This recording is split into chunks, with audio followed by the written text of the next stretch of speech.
Salve gente, io sono Luca e questo video è pensato per le persone che stanno imparando l'italiano come lingua straniera. Questo video infatti fa parte del corso avanzato di italiano che ho pubblicato qui su YouTube. Se vi siete persi degli episodi non preoccupatevi, vi metto il link qua sotto nella descrizione del video. Detto ciò, in questa lezione volevo parlare di 3 sostantivi che suonano simili. I sostantivi sono babbo, babbeo e babbuino. Iniziamo dall'ultimo sostantivo, cioè babbuino. Il babbuino probabilmente sapete cos'è, un tipo di scimmia. Ecco, magari adesso vi metto una foto così capite subito che tipo di scimmia.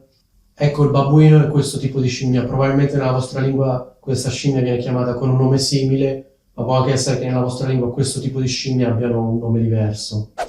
Originariamente, quando ho progettato questo video, pensavo di dirvi che la parola babbuino in realtà l'ho aggiunta soltanto perché suona simile alle altre. Poi però, prima di fare il video, ho scoperto che in realtà babbuino ha anche un significato metaforico figurato che non conoscevo. O almeno questo secondo quanto riportano i dizionari online di italiano. Secondo uno di questi dizionari, adesso non mi ricordo quale, babbuino viene usato in alcune regioni col significato di babbeo. Questa è una cosa che io sinceramente ignoravo perché dalle nostre parti nessuno usa la parola babbuino col significato di babbeo. È una cosa che ho scoperto proprio prima di fare questo video. Passiamo alla parola babbeo. Questo sostantivo ha 4 forme, quindi babbeo, babbea, babbei, babbee. Quindi 4 forme, 2 per il maschile, 2 per il femminile. Quindi se è maschile sarà un babbeo, se è femminile una babbea. Babbeo ha un significato simile a quello della parola stupido, scemo, sempliciotto, in particolare in riferimento al fatto che la persona si fa ingannare facilmente, cioè crede a tutto quello che le dicono e si fa fregare facilmente. In questo senso, babbeo è il contrario di furbo, il contrario di astuto, il contrario di scaltro. Però tenete presente che babbeo è un sostantivo, quindi noi possiamo dire Luigi è un babbeo. Non possiamo dire Luigi è un uomo babbeo, quindi babbeo non si può usare come aggettivo, mentre invece una parola come stupido si può usare sia come sostantivo sia come aggettivo. Io posso dire Luigi è una persona stupida, quindi lo uso come aggettivo, oppure posso dire Luigi è uno stupido e lo uso come sostantivo. Babbeo invece no, si può usare soltanto come sostantivo. Come dicevo, babbeo in particolare si riferisce a quel tipo di stupidità che consiste nel credere a tutto quanto e di conseguenza farsi fregare facilmente, farsi ingannare facilmente. E in questo senso è vicino alla parola sempliciotto. Se io dico Luigi è un sempliciotto, cosa voglio dire? Che è una persona semplice? Sì, però semplice nel senso che è anche un po' ingenua, si fa fregare facilmente. Se qualcuno gli dice qualcosa, Luigi ci crede. E infatti spesso la parola babbeo la troverete in frasi di questo tipo. Si è fatto fregare come un babbeo. Se si parla di una donna, invece, la frase sarà si è fatta fregare come una babbea. Come potremmo parafrasare questa frase? Si è fatta fregare come una stupida. Si è fatta fregare come una sempliciotta. Si è fatta fregare come una persona ingenua. Si è fatta fregare come una scema. Insomma, avete capito il concetto.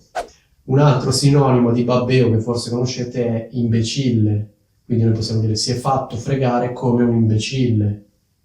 Per esempio, gli hanno chiesto la password del suo account e lui gliel'ha data come un babbeo.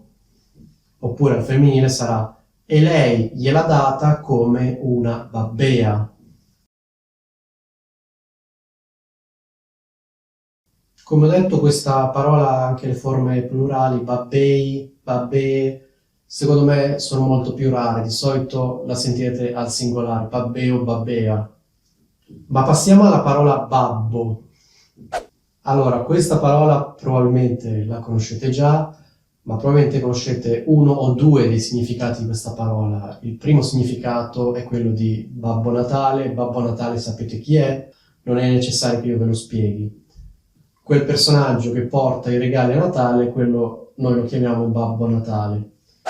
Il secondo significato, che è un significato prevalentemente regionale della parola babbo, è quella di papà. Quindi babbo viene usato nel centro Italia, in Toscana prevalentemente, come sinonimo di papà.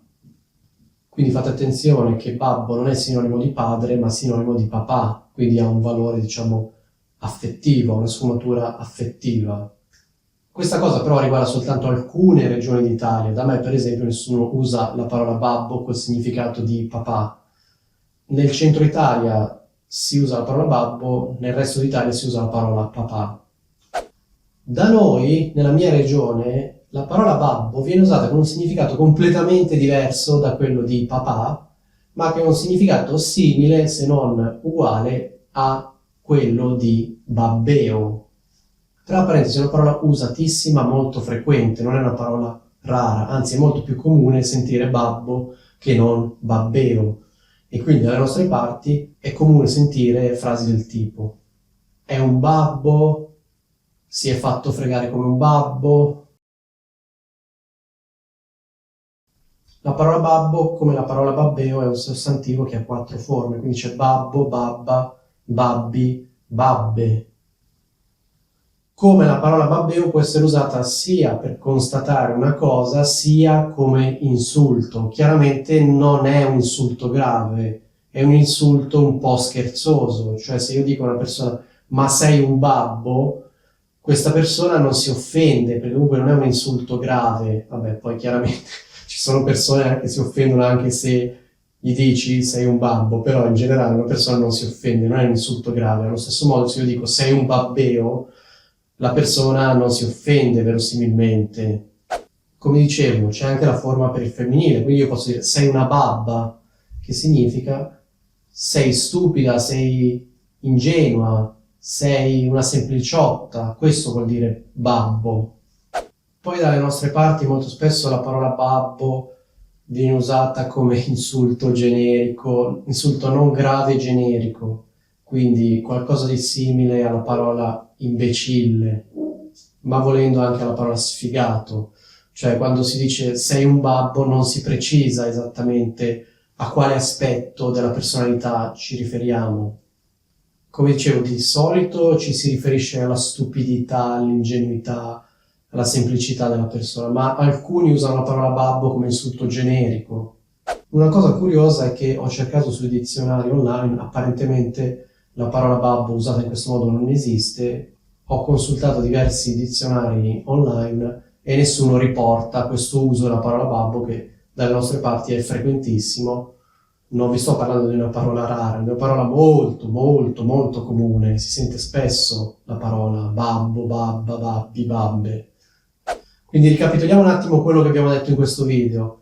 Abbiamo visto 3 parole che suonano simili, hanno dei significati piuttosto simili, ci sono delle leggere differenze. Allora, la parola babbuino indica in primo luogo e prevalentemente una determinata specie di scimmie, anzi più specie di scimmie per essere precisi, comunque un gruppo di specie di scimmie, se ho capito bene. Avete capito cosa sono i babbuini?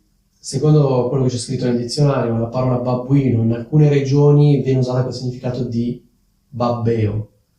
Chi è un babbeo? Un babbeo è una persona stupida, un imbecille, una persona sciocca, una persona che si fa fregare facilmente. La parola babbeo viene usata in tutta Italia, quindi non è una parola regionale, ma viene usata in tutta Italia. La parola babbeo poi ha 4 varianti, no? Una per il maschile singolare, una per il maschile plurale, una per il femminile singolare e una per il femminile plurale, quindi babbeo, babbea, babbei, babbee. Poi c'è la parola babbo che in alcune regioni, compresa la mia, ha un significato simile a quello di babbeo, anzi è molto più frequente della parola babbeo, cioè da noi si tende a dire babbo e non babbeo.